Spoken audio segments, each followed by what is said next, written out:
Good afternoon, everyone. Could I please invite the amazing speakers who will be sharing this important conversation with us this afternoon to the stage?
What a remarkable gathering we have here this afternoon.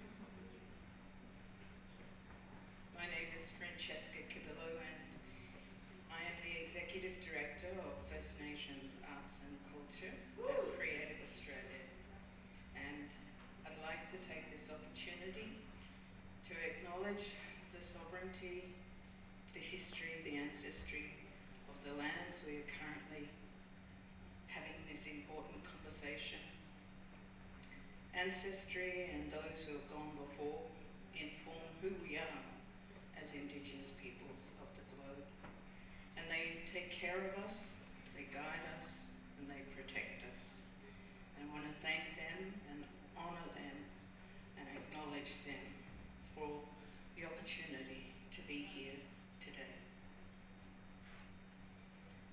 I also want to acknowledge the remarkable sovereignty of all the Indigenous peoples who will be speaking from their heart. They will be speaking from their minds, and they will be sharing the spirits and the stories of their communities and their families.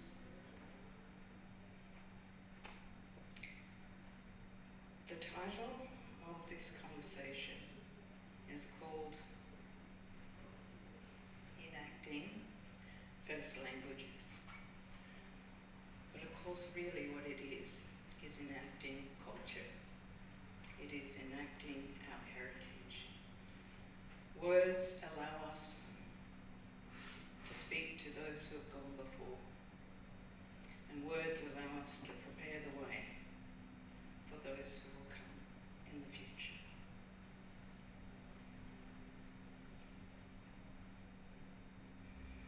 Thank you to our partners at ArtReview for supporting this program and ensuring these important global conversations can meet their audiences.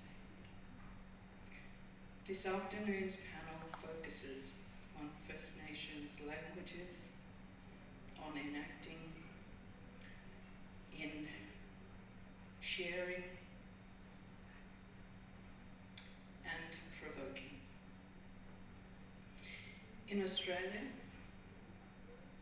the Closing the Gap National Agreement was developed between Australian governments and a coalition of Aboriginal and Torres Strait Islander peak organisations. This is a commitment to achieving equality and equity for Aboriginal and Torres Strait Islander people in health and life expectancy within a generation. The agreement contains commitment to targets. Target 16 commits that by 2031 there will be a sustained increase in the number and strength of Aboriginal and Torres Strait Islander languages being spoken. The baseline figure was established during 2018-2019, and that figure found that 123 Aboriginal Torres Strait Islander languages are spoken today, with 14 considered strong. However,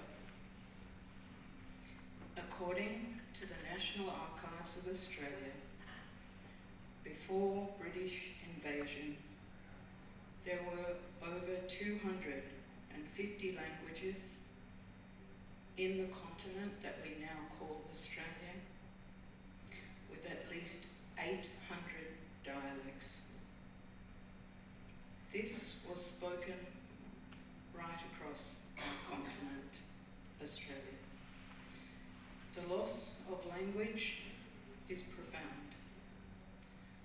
The commitment to revitalisation and the reclamation of languages that has been lost is both a challenge but also an aspiration and a commitment that all First Nation people within Australia carry. Australia has one of the world's highest rates of languages lost in the world.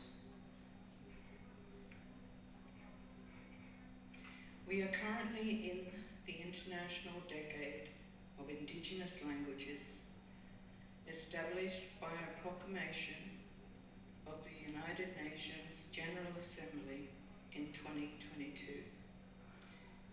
This is to draw global attention to critical situation of many Indigenous languages and increase their preservation, revitalisation and promotion. Here to talk to us today about the important works of preserving and restoring language is our remarkable panel. I will introduce the names of the participants on this panel, but firstly I do want to acknowledge the depth and breadth of cultural knowledge, of cultural agency, and leadership, creative practice, activation and intervention.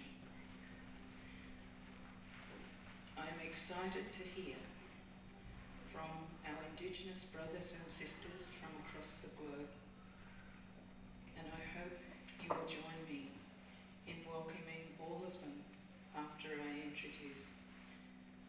I have quite a lot of information about each of the speakers, so I'll try and be brief, whilst also ensuring there is ample time for our participants to hear the presentation. I would like to introduce Daniel Browning and Alice, I might ask you to, we might move this here, and I'll take this and I will step down.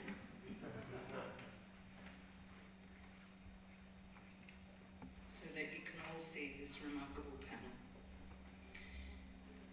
Daniel Browning is an highly respected and experienced First Nation journalist, radio broadcaster, writer, and artist.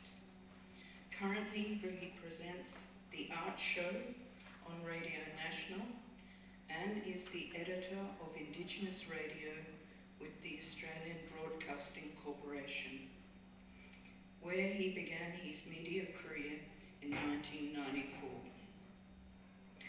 A visual arts graduate, Daniel is also a widely published freelance writer on the arts and culture, with a particular focus on Australian Indigenous art. He is a former guest editor of ArtLink Indigenous, an occasional series of the quarterly Australian Contemporary Arts Journal. He is the inaugural curator of Black Box, an award-winning architect design sound pavilion commissioned by Western Sydney-based multiform arts company UTP.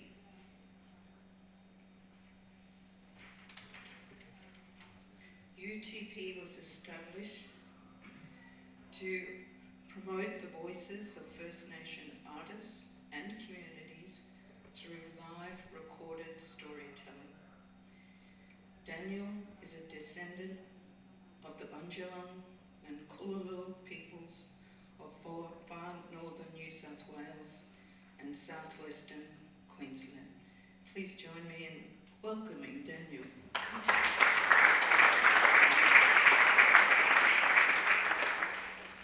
The next remarkable sovereign leader that sits on this panel I'd like to introduce is Dr. Heather Ahtone. Dr. Heather is the senior curator at the First Americans Museum in downtown Oklahoma City. She is a proud citizen of the Chickasaw Nation and is of both Chickasaw and Choctaw descent. She began teaching at the University of Oklahoma in 2007, serving as an adjunct professor at the OU School of Art and Art History. Her research and writing has focused on placing contemporary and Indigenous Native American art within the context of America's overall history and culture. Heather has curated art exhibitions with historical Native American artifacts, focusing on documenting the evolution of tribal design and culture. Dr. Heather's goal has been to develop an interdisciplinary approach to studying Indigenous Native American art. Please make Dr. Heather Ahtone welcome.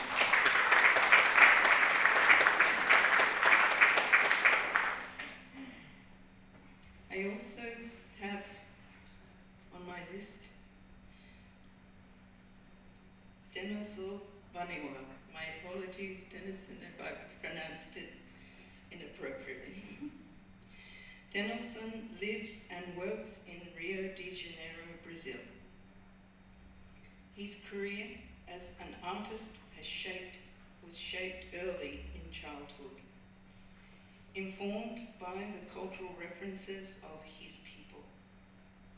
In his youth, he began his career in the struggle for the rights of Indigenous peoples and moved through the non-Indigenous universe, seizing references that would strengthen the stage of his resilience. Denilson is an anthropophagus, my apologies again, artist. An artistic movement in Brazil that preceded modernism and which sought to transform colonial logic through Brazilian Indigenous cosmogony as he appropriates Western languages to decolonize them in his work. Please welcome Denilson Baniwa.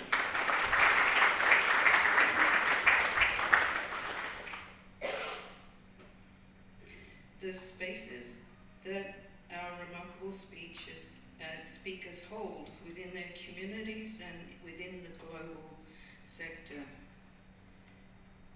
is both significant and profound. Our next speaker I have on my paper, or maybe they will speak, I'm not sure, but I want to acknowledge Arissana. She will? Lovely. Arissana is a visual artist from the Pataxó ethnicity. She develops her artistic production in various techniques by approaching the Indigenous thematic as part of the contemporary world. Arissana enrolled in a fine arts course at the School of Fine Arts, Federal University of Bahia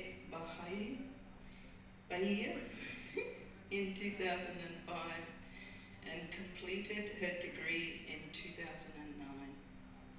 Developing alongside her studies extensive activities and education programs within the Pataxó tribe, workshops and the production of education material.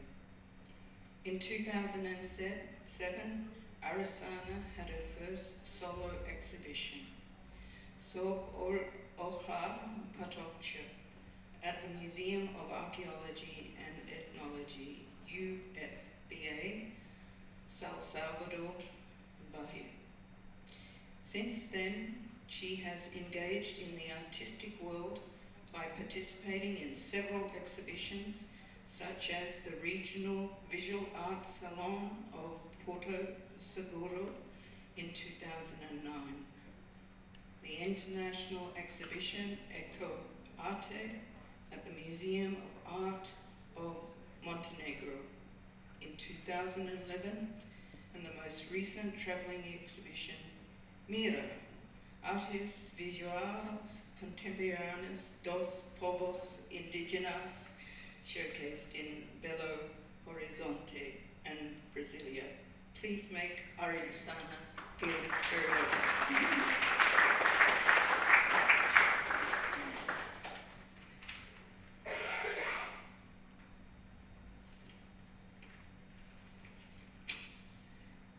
I would now like to introduce Gustavo Caboco.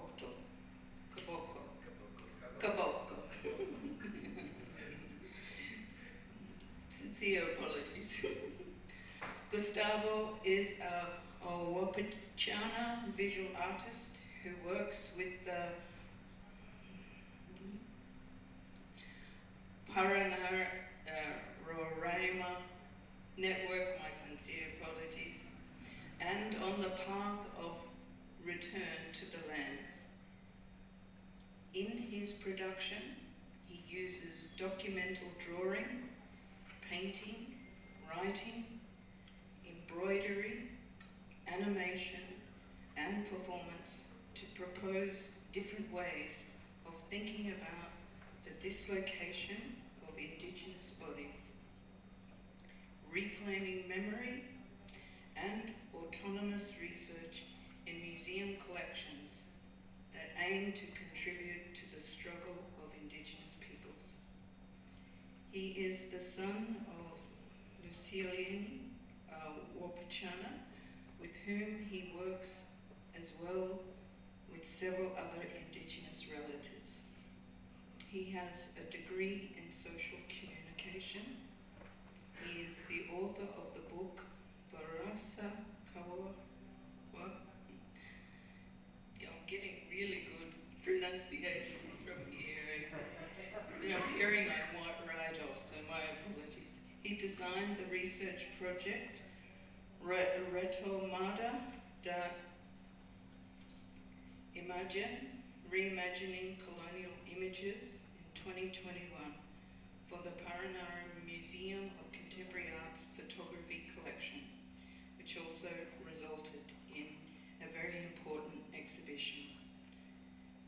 I also have two additional speakers. Ziel, Karapotó, and my apology, I have no biography in my notes. An artist. You'll introduce, lovely. And I do want to acknowledge Belinda and Jamille, who will be doing the interpretation. Yeah. Thank you very much. Over to you, Daniel. You'll do a better job than me.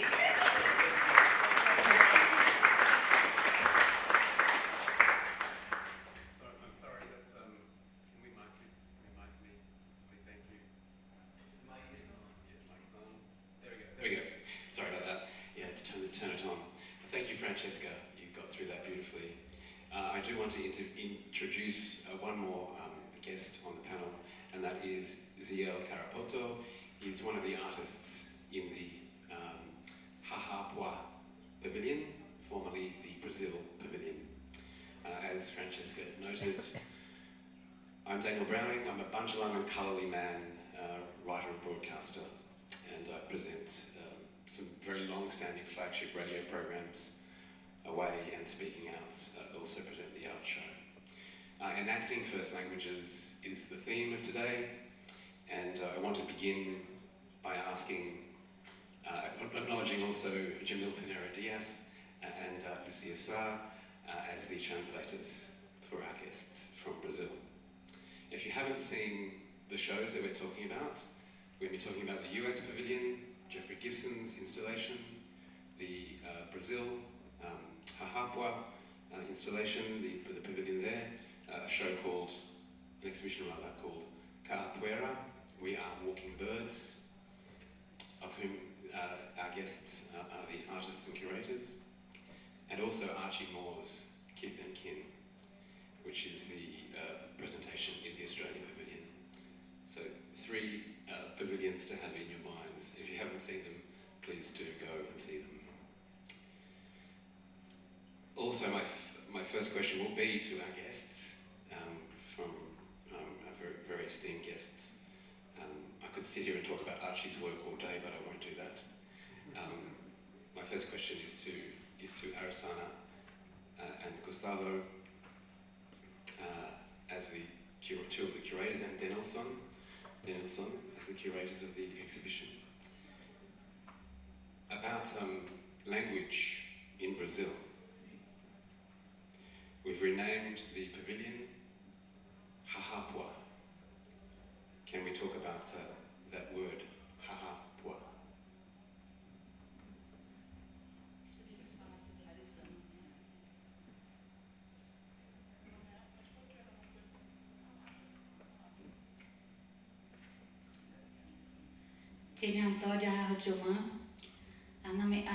Pataxó Arissana.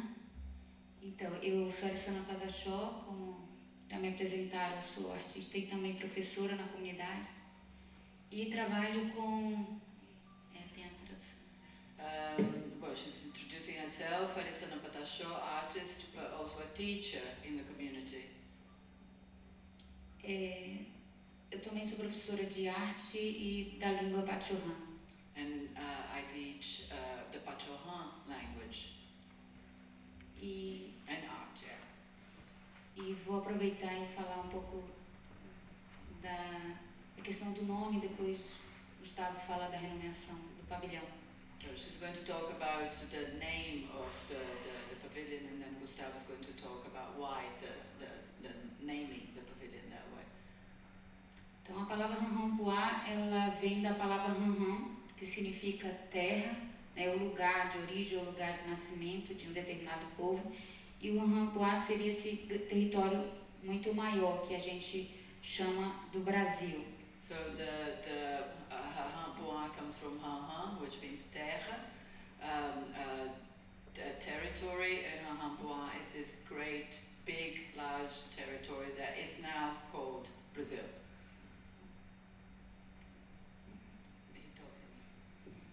Hello. I'll go in English, but first of all, before continuing what Arissana mentioned, I think this is something we have in common with the Australian and Indigenous artists, because in Brazil we have a frontier between Guyana and Brazil, and our Wapichana people also has a background with English people. So our families are separated between Portuguese and English, and most of us speaks both languages. Sometimes some speaks in English or Portuguese, and sometimes Wapichana connects all of us. But to continue about the Hãhãwpuá, for me it's better to stand so we can connect a little bit more. But I think one of the reasons, of course, is when we remember on the last Biennale, we had the Sami Pavilion, and this was very impactful all over the world. And okay, because for me it's and this was very impactful for all of us. And in our discussions, we understood that being in the Biennale, of course, is a political space for the arts, but it's very diplomatic when we see all of the countries connecting through art. And for us, when we see the context of indigenous people in Brazil, we need to, first of all, think that there are many, many names, indigenous names for this Hãhãwpuá, this big territory. Hãhãwpuá is for the Pataxó people in the Pataxó language, but we are more than 300 people in Brazil, 300 nations, I mean. So we have at least 300 different names for this Hãhãwpuá, right? Guarani people, for example, will say Urupá. This is a word for the Guarani, for the big territory in Wapichana or Baniwa or Terena. We'll have different names. I also would like to say that here in the audience, we have Olinda Tupinambá and Naini Terena. Olinda is one of the artists, and Naini is also an artist, a curator and researcher, and we went together in the last Biennale on a Sami event, similar to this encounter, but with a big difference, because the audience was basically indigenous people, and the people that were invited also. And I think this was very impactful for all of us, and maybe changing the name of the pavilion is a way to connect to this context and trying to evolve on the indigenous thinking. Okay? Thank you. Yeah, I wanted to talk about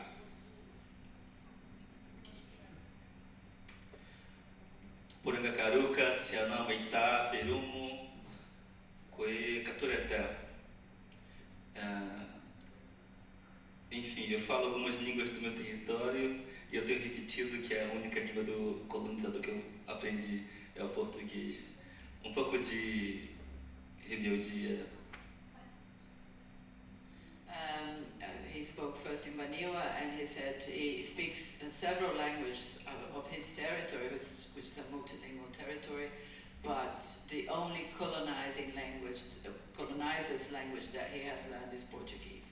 It's a bit of a rebel in that. Eu quero agradecer primeiro a vocês por disporem do seu tempo para estarem aqui para a gente conversar. E quero agradecer ao colega, porque como ele também, eu e mais dois amigos fizemos uma rádio no Brasil, chamada Rádio Yandê, com o único intuito de ampliar o vocabulário dos brasileiros. So I'd like to thank everybody here and to thank the organizers of the event, but also to thank my colleague here, because like him, I and some other relatives and indigenous people founded the first online radio in Brazil, Yandé Radio, with the objective of broadening the vocabulary of the Brazilians. E essa coisa de ampliar o vocabulário, eu acho que se reflete um pouco na escolha de nós como curadores, na renomeação do pavilhão Hãhãwpuá. So this objective of broadening the vocabulary is also part of our intent when we chose to name the pavilion Hãhãwpuá. Claro, a gente tem conversado com muitos outros artistas, curadores, pensadores de povos originários do mundo, inclusive fomos convidados para o Pavilion Jamille na última Bienal de Veneza, o que nos inspirou muito a continuar com algumas ideias. So also we have been talking to other artists and curators, indigenous artists and curators from other parts of the world, and we talked to the summit curators, and we went to the exhibition, and that inspired us for this act as well. Para nós indígenas do Brasil, curadores, enfim, temos uma consciência importante de que a arte ela é uma ferramenta participante do movimento político indígena. So for us, indigenous peoples of Brazil, we are very conscious that art is an important tool in the political indigenous movement. E nós, como colonizados, fomos educados por muito tempo a repetir palavras e termos, práticas, pensamentos da arte ocidental. E acreditamos que agora chegou a hora da gente apresentar um novo vocabulário para a comunidade artística.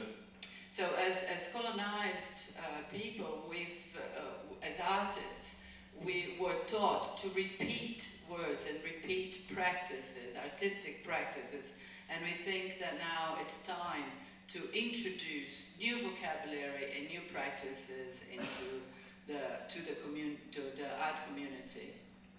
Hãhãwpuá e capoeira são exercícios que estamos fazendo aqui em Veneza para ensinar aos brancos que existem novos termos antigos, tão antigos, que podem ser muito mais densos para explicar o que fazemos nesse planeta. Acho que é a hora dos brancos aprenderem com nós, povos originários, palavras que signifiquem muito mais do que as palavras que eles nos forçaram a aprender. É isso, obrigado. So Hãhãwpuá and capoeira exercises we're doing here in the exhibition in Venice to teach the white people that perhaps there are better, or there are other words that explain our existence in this planet and or be in this place at the moment. E que isso inspire artistas brasileiros, mas artistas indígenas do mundo inteiro, a partir de agora, não mais se apresentar na língua do colonizador, mas que o colonizador aprenda a se comunicar com nós nas nossas próprias línguas. Esse é um exercício que precisamos fazer globalmente. And that this may inspire Brazilian artists, non-indigenous Brazilian artists, but also non-indigenous artists around the world to learn other languages, to learn the native and the indigenous languages. This is an exercise that we all need to do around the world. And I would agree with that. Having started some years ago a podcast called Word Up, in which we shared one word from our languages in Australia, one of the 300 or so languages, spoken and unspoken languages, spoken contemporaneously and not spoken or being relearned. The work of that podcast was to share one word at a time, and the belief being we could change, create vocabulary where none existed. Heather, it might be a good time to bring you in to talk about language. We've had a beautiful conversation on the way here about how language is activated, how we activate language with our bodies. We must speak it in country to make it live. Talk about language as a way to connect to ancestors, to ancestral knowledge. Thank you. Big topic. Big topic. Halito Chumchakma. My name is Heather Ahtone, and I'm so honored to be with this group of people, and I'm very honored to be in front of you. And my grandfather always says, whoever is supposed to be in the room is there. So thank you all for making time for this. When we use our languages, and I come from Oklahoma, in the United States. It's the location to which all of the indigenous communities were relocated forcibly, causing the ethnic cleansing of the southeast of the continent, the United States now, into a space, creating cultural congestion. People were forced to be in relationship with one another that had no previous historic diplomatic relationships, no previous economic relationships. And it has forced our community today, now we're 200 years forward of that, and we have established our own national centers, economies, and but we've sustained our languages and we've sustained our practices through all of the difficult years between those 2 centuries. And we think about, like, I'm saying this very generally because I can only speak for how I've been taught by my community and by my grandparents, but to think that how we say our prayers is a profound way of understanding our place in the world. Our identity within the world is reflected in the humility that is interwoven within our language, understanding that we're a part of something, as Denilson said, we're part of this giant cosmological space, but we don't have dominion over it, that I think comes out of the Christian story, that we have to recognize that we are part of the material of the same thing as the stars, that we are part of the material is the same thing as the water, and that we have to honor that relationship with humility and through our language, and that we have to use our language in an ongoing, active way to perpetuate that way of knowing ourselves within the world. And I think it's part of our conversation on the way here was how critical arts are, because the artists are making the world anew in all of the things that they are making, and sometimes as they make new things that have not been made before, right? Some things become a customary practice, but some things are made new, and I think, like with Jeffrey Gibson's exhibition, we're seeing him expressing our Choctaw cultural identity in materials and in a space in Italy where our presence has not been before. And it mandates of us to think of new words to express what that means so that we can remain vital, that our cultures can remain alive and breathing and not slip into a stasis of atrophy and being stuck at a time. People often think of our indigenous cultures historically, but we are living our cultures, and through that, our languages, and our languages grow and advance and develop as well. So there are words now that were not here 100 years ago, because we have had to learn how to express ideas that didn't live at that time.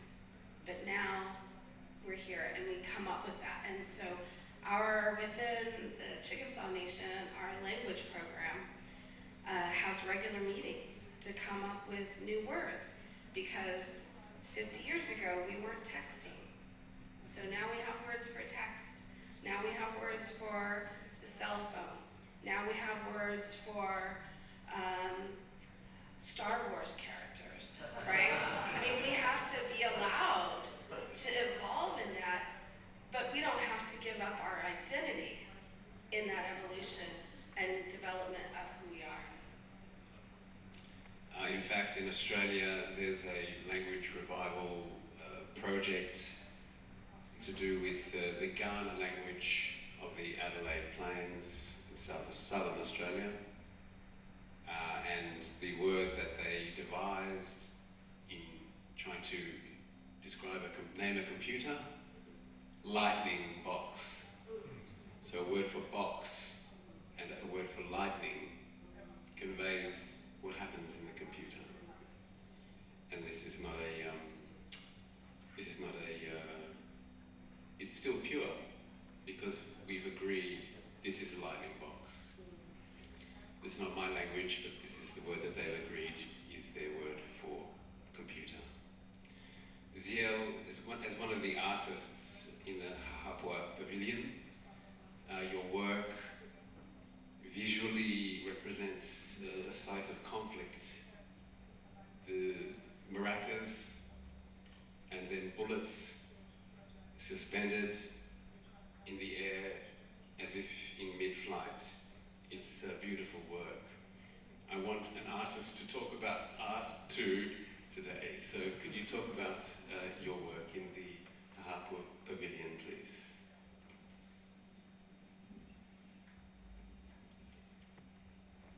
Olá, boa tarde.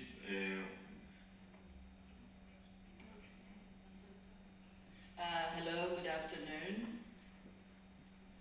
É prazer estar aqui com todos. It's a pleasure to be here with all of you. O meu trabalho é muito sobre uma tentativa de criar, né, de materializar uma narrativa que apresenta dois lugares, né? My work is an attempt to create a narrative that presents two spaces. Lugar de apresentar, de evocar para o público, né, esse lugar conflituoso, problemático de todas as injustiças e violências que sofremos. So on the one hand, to present to the public this place, this problematic place of all the injustices and all the violences that we have suffered. Desde que o território, nosso território, que hoje é conhecido como Brasil, foi colonizado. Since this territory that nowadays is called Brazil was colonized.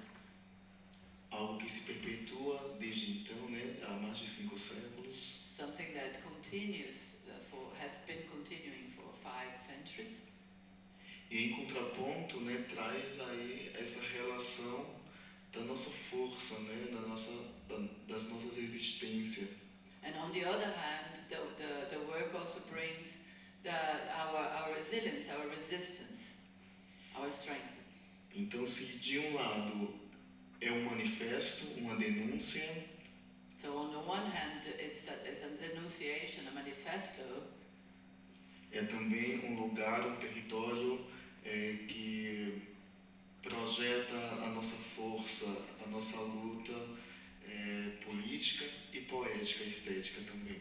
But it's also a place that shows our resilience, our struggle, our poetic struggle.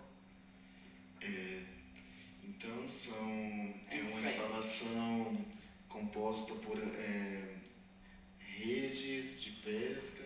It's an installation that includes fishing nets. Que estabelece essa transmissão desse saber, né, dessa artesania afetiva, cosmológica. The fishing nets establish this passing on of knowledge of this affective cosmology. Eu fiquei muito provocado e atravessado ao visitar o pavilhão da Austrália hoje. So I was provoked and moved when I visited the Australian pavilion today. Que a árvore genealógica, eu fiquei traçando um paralelo com cada ponto da minha rede. And I could see a parallel between the genealogical tree and every knot in the fishing net of my installation. Então é muito porque a primeira rede foi a minha mãe que fez e a outra é minha. Because in the 2 fishing nets in my installation, the top one was made by my mother and the second one was made by me. E aí os outros elementos é o conjunto de maracás. So the other elements is the group of maracas, yeah, go ahead. Que não podem ser lidos apenas como instrumentos musicais, mas instrumentos muito fortes para dentro da nossa tradição e cultura, no qual estabelece uma relação de conexão com nossa identidade, nossos ancestrais, nossos rituais. Yeah, which are not just musical instruments. The maracas are not just musical instruments, but they are important instruments in our culture, in the relationship to our relationship to each other and our relationship to our ancestors. Que inclusive a manutenção e o acesso às nossas línguas, né, que para nós estamos no processo de busca, de retomada, a gente acessa por meio dos cantos, por meio de utilizar esse instrumento. Yeah, including the way that we have to access our languages, and we are in the process of trying to recover our languages, is through singing, through the chants, with the use of these instruments, of the maracas. Yeah. E em contraponto tem esse cardume de projetos balas. And on the other hand, because the installation is called cardume, which means fish school. So one fish school is a fish school of maracas, and then on the other side is a fish school of bullet shells. Que é sobre essas violências. Nossa, estou me alongando muito, né? No? And which is, of course, about violence, the violence of colonization. Para finalizar, aí tem a paisagem sonora, que traz uma narrativa enquanto som desse mau encontro, né? Sons de navios chegando, ancorando, mesclado com cantos, né? And there's the soundscape, which has the sounds of ships arriving, the bad encounter of colonization, but also in counterpoint, there's also the sound of our singing, the chants. Okay. Beautiful. The relationship between the kind of tree, the endless tree in Archie Moore's Kith and Kin, a tree in which I see myself. Heather, did you see yourself also in this tree, this genealogical tree? You know, when I think about the convergence of so many Indigenous people in Venice in this moment, and to think about, you know, our story in the United States is that this Italian got lost and landed in America, right? And now here we are, so many centuries forward, and this convergence of indigeneity here, that it's almost like that tree grew back and is spreading its wings, and the artists are able to express not just our relationships, right? Like we were describing how, and you know, I just think about how many people that I've had conversations with, Indigenous people, and we find relationship with one another. And it's not simply having the strength and resilience to survive colonialism. It is the way that our cultures have survived, and we have this sense of love and joy that we can bring our knowledge from our ancestors into this moment and have an exchange around that. To me, that is the thing that, as we see, you know, this like the names of the ancestors, it is every generation since the moment of creation that we're embodying right now in this present moment. But also, it's the joy because we are in this moment representing those generations that are going to come.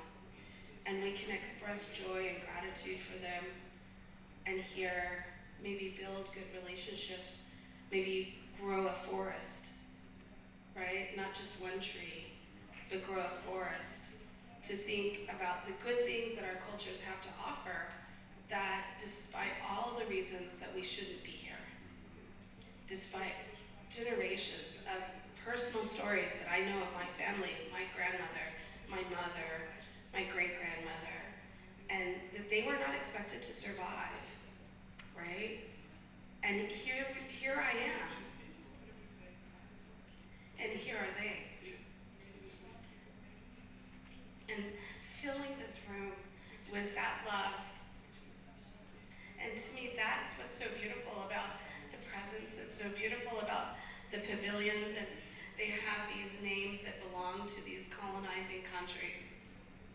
But we've grown out of that box, and now we're growing something beautiful. And even just the exchanges and getting to be with Denilson again. We were together in Sao Paulo, I think in 2018, and I was struck because that was in the moment that their president was burning forests down to exterminate the people.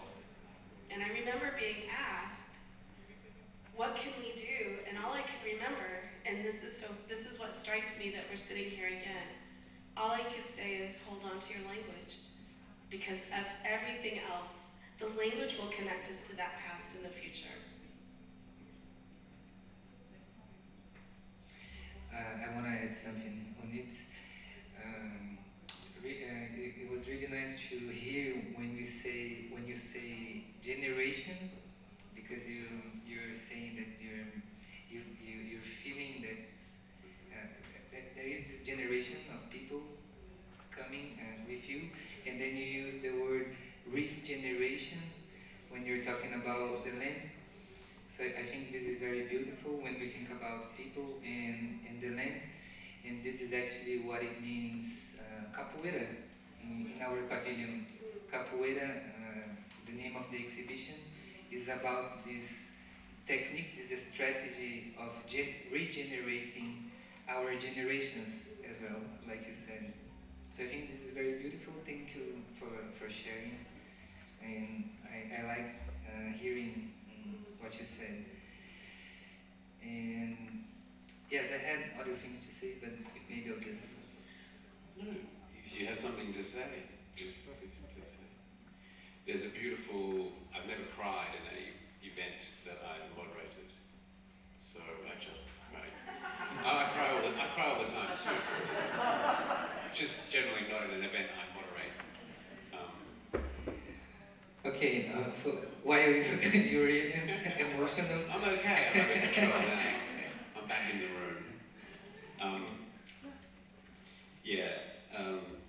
Language and its power, and the beautiful synchronicity between the word generation and the word capoeira for the pavilion. It all makes sense, this circular sense. And then the tree in Archie's work, the net, these are all relationships that we haven't thought of, we haven't imagined them. They just exist because we see the world in similar ways. But I wanted to ask one final question of the panel, and it's incredible to think that in Brazil, 98% of the country speaks Portuguese, but as of 2023, the population speaks or signs 238 languages, 217 of which are Indigenous. But then I'm told no Indigenous language is spoken by more than 40,000 people. How can those languages survive? And what do we do to ensure their survival?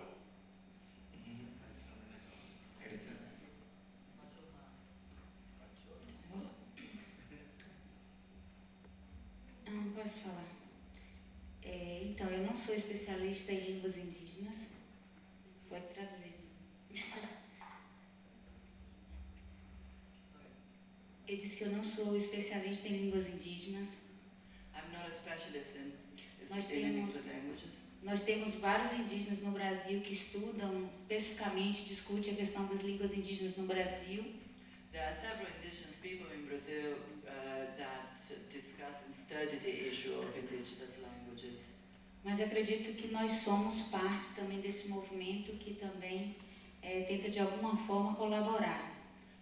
Tanto os artistas, neste movimento de trazer as línguas indígenas para os pavilhões, para as obras de arte, porque isso tem acontecido muito, né, para as exposições. But I think we are part of this movement of recovering and giving space to the indigenous languages as the artists are bringing them back to the pavilions, to the exhibitions. Mas desde a Constituição de 88, eu acredito que esse movimento de fortalecimento das línguas indígenas, principalmente através da educação, ganhou espaço. So since the 1988 Constitution, this movement of the strengthening of indigenous languages has been gaining space, gaining momentum. Mas por conta da falta de professores indígenas nas escolas, isso só se intensifica depois, assim, somente lá na Bahia, na década de 90. But because there weren't that many language teachers, indigenous language teachers in the schools, there's only after the 1990s there was an intensification of this process, particularly in the state where she's talking from, the state where she's from, in Bahia. Então, nós temos processos bem distintos de revitalização das línguas indígenas no Brasil e da situação linguística. Então, nós temos desde língua que existem um falante, dois falantes, uma família falante, mas também temos línguas que estão em processo de retomada ou de recuperação, ou como vocês queiram falar. A gente fala retomada, no caso, referindo também esse processo aqui de voltar a falar. Então, o povo Pataxó, e assim como tantos outros povos, estão nesse processo. Esse processo de recuperação, às vezes, é a partir de registros de mais velhos, de pessoas que não estão entre o povo, ou às vezes de registros também escritos. Há povos que estão em processo de recuperação através de apenas registros escritos. Outros povos... desculpa. I'll try. Yeah, so there are many different situations, languages that are spoken by just a few people, but there's also the process, and languages that are spoken by many more people, but there is also the process of recovery of indigenous language, or retaking, which is the same word that's used for the land.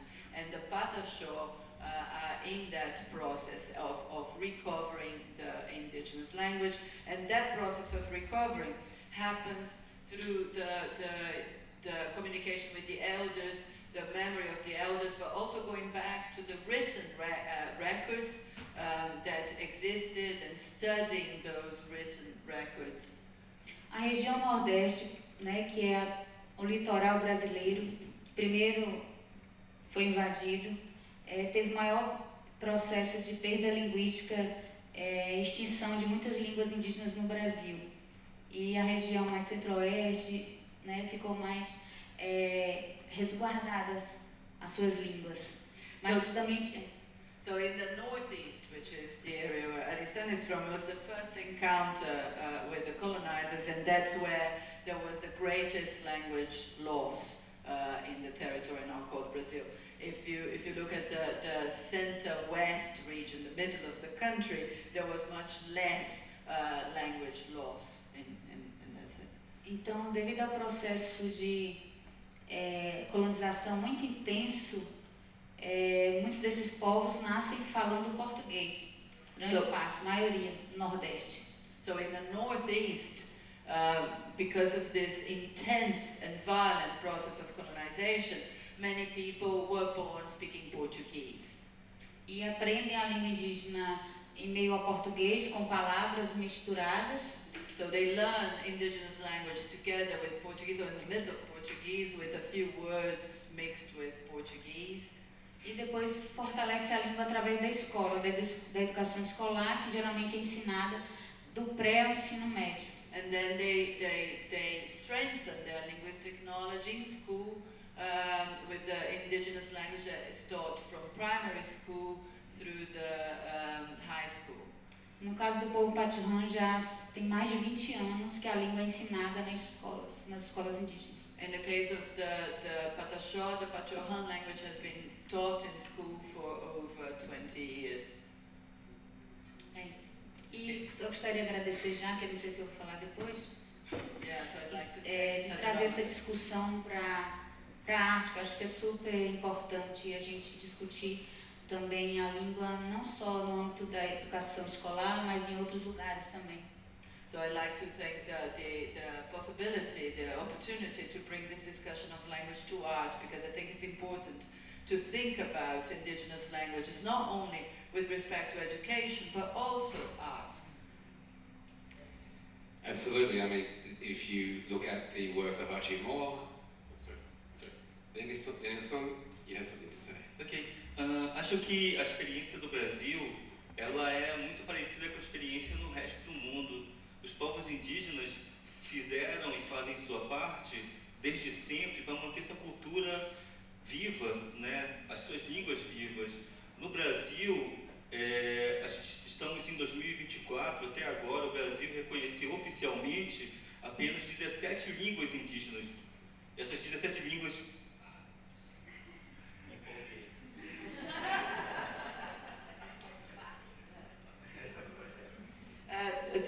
The situation with Indigenous language in Brazil is similar to other parts of the world, and in the sense that the Indigenous peoples are doing everything they can to keep languages alive.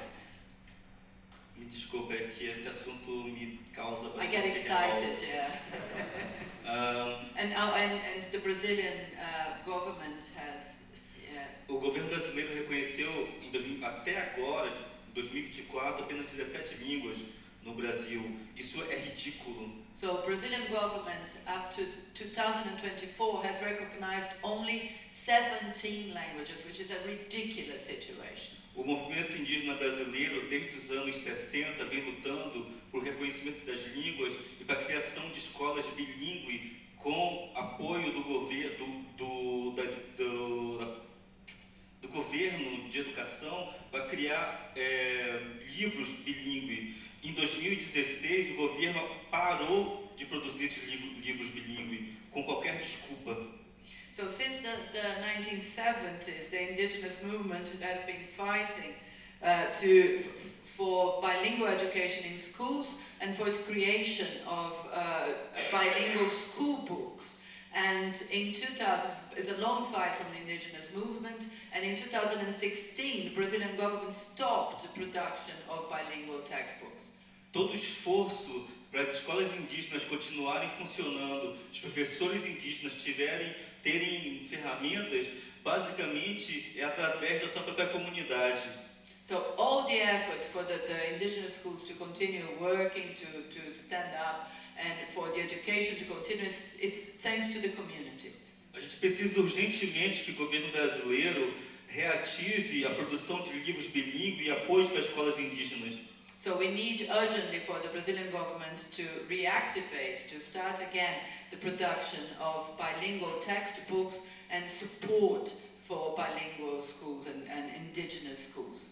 E que o governo brasileiro reconheça as mais de 200 línguas indígenas faladas no Brasil. And that Brazilian government recognizes the more than 200 indigenous languages that are spoken in Brazil. I want to add something on it, which is for the Hãhãwpuá Pavilion, we try to make an effort to translate all the texts to Yengatu, which is one of the languages from the Tupinambá people. So we've made this effort, and we were working with more than 4 or 5 indigenous translators to make sure we have this on the pavilion and bring this language present here, but also on the website, so we can communicate with a spreader audience.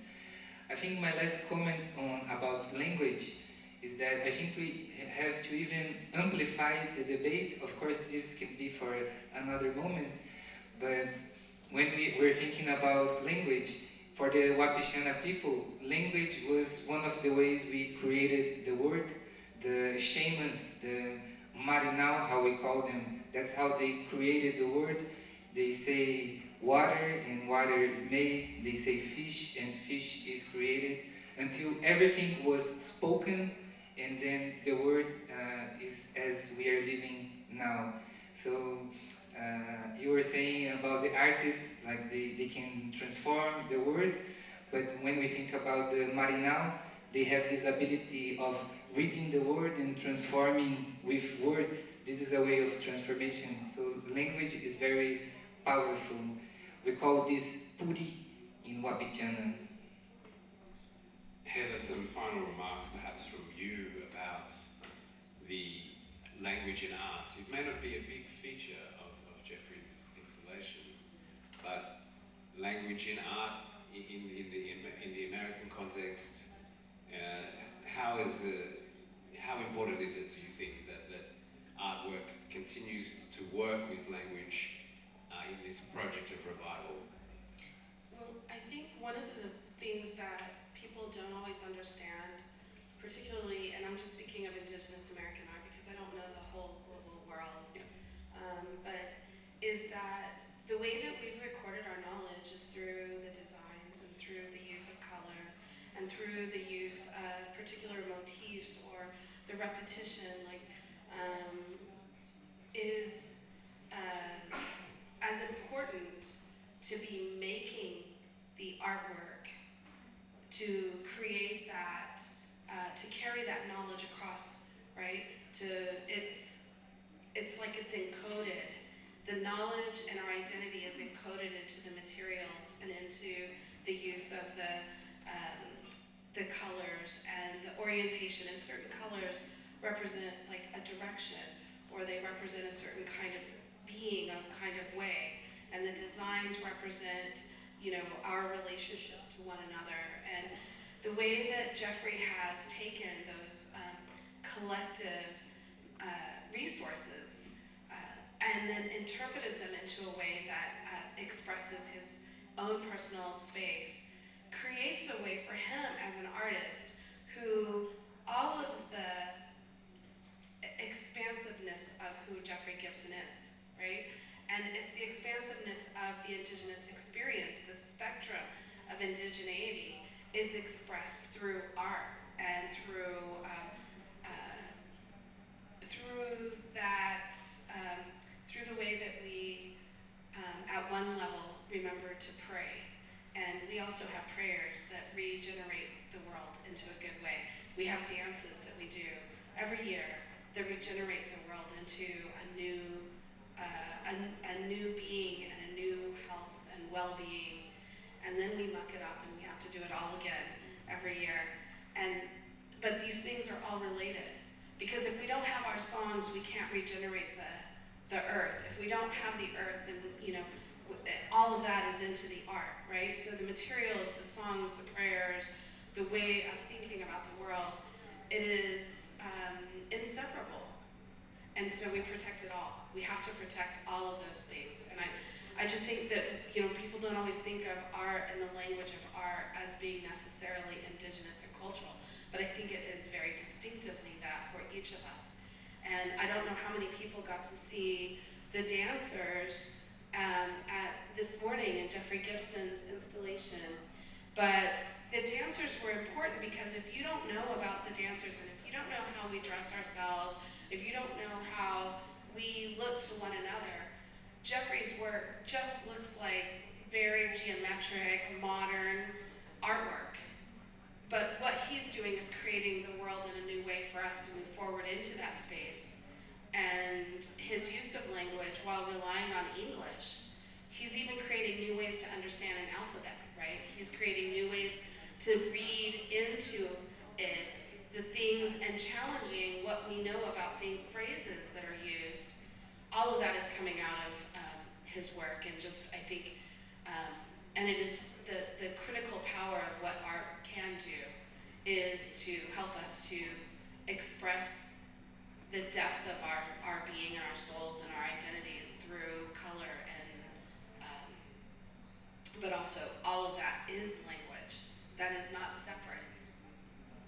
It's beautiful, the words on the exterior of the pavilion, iconographically new, but still English, and yet formed in a way that we can recognize as geometric, but as also kind of quasi-Indigenous. So thank you for, that's an illumination. You just illuminated that for me in a different way. quite extraordinarily. I don't think we have any time left, Franchesca. We've run over time. What an extraordinary conversation, but so deep and impossible to touch in just 1 hour. Do we have any final remarks from the Hãhãwpuá Pavilion? Any final remarks? Denilson? Brazil has to do something. O Pavilhão Hãhãwpuá e a exposição capoeira, junto com o Ziel, a Olinda e a Glicéria, e nós três aqui,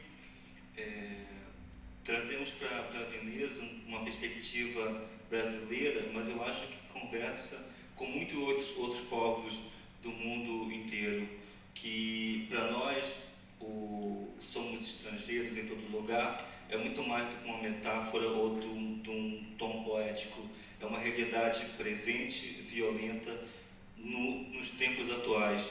Nós, povos indígenas do Brasil, fomos desterrados e muitos ainda não conseguiram recuperar seu território. Vivem na beira de estradas, vivem à margem da sociedade, como estrangeiros em seu próprio território. So just the last words of the Hãhãwpuá Pavilion, the 3 curators and the artists who are here, we brought a message to this Biennale that is to do with Brazil, but I think it's the reality of many indigenous peoples around the world, that for us, being foreigners everywhere, is the reality of indigenous peoples, because we were displaced, the land was stolen from us, and we became landless and foreigners in our own territory.